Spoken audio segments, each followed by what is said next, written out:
өт маанилүү завод, фабрика. Өткөндө айтып кеткендей, өттүн жакшы иштебей калышы, катып калышы, кум болушунун себептерин айттым эле. Келгиле мен мына акыркы аз кыймыл тууралуу түшүндүрүп берейин.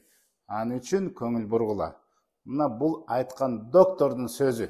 После пробуждения, еще не позавтракав, вам требуется сделать 5-10 наклонов к носкам. Вот и все. Вся методика. В течение дня периодически повторяйте. Наклоны вперед помогают оттоку желчи и работе сфинктеров. Если ты не хочешь образования камней, боли в правом подреберье, проблем с кожей, развития диабета и повышения давления, то пора начать делать эту практику. Доктор айтып атат, үзгүлтүксүз ушу кыймылда турсаңар, бул өттүн иштеши, агышы, жакшы жете турган жерге жакшы себеп болот деп, эми азыр дагы байкагыла.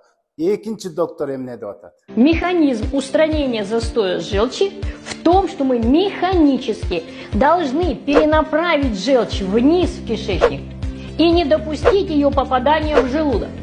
До еды для этого мы с вами делаем наклон, который позволяет убрать желчь в протоке общем желчном. Кандай жакшы түшүндүрдү. Бул доктор айтып атат. Өттүн артка кетпей, алдыга иштешине себеп болуш үчүн, жакшы агыш үчүн, ордунда застой болуп турбаш үчүн мына ушул кыймыл керек дегенин өзүңөр уктуңар. Урматтуу мусулман бир туугандар, байкадыңарбы эмне жөнүндө? Мынакей бул кыймыл жана бул кыймыл намаздык эмеспи?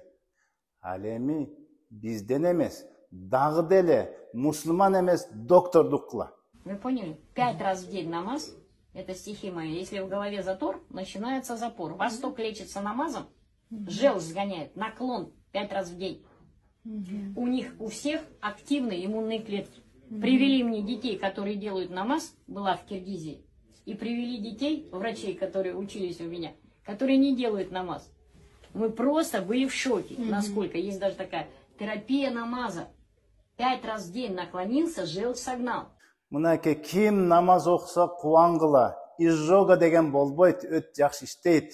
Кыймыл эле деп айтышат. Чуркаш керек, велосипед тебиш керек, көп басыш керек, ат миниш керек. Ооба, алар да керек. Бирок намаздын маанисин түшүндүңөр, кыймылда бололу. Намаз окуйлу. Ассаламу алейкум.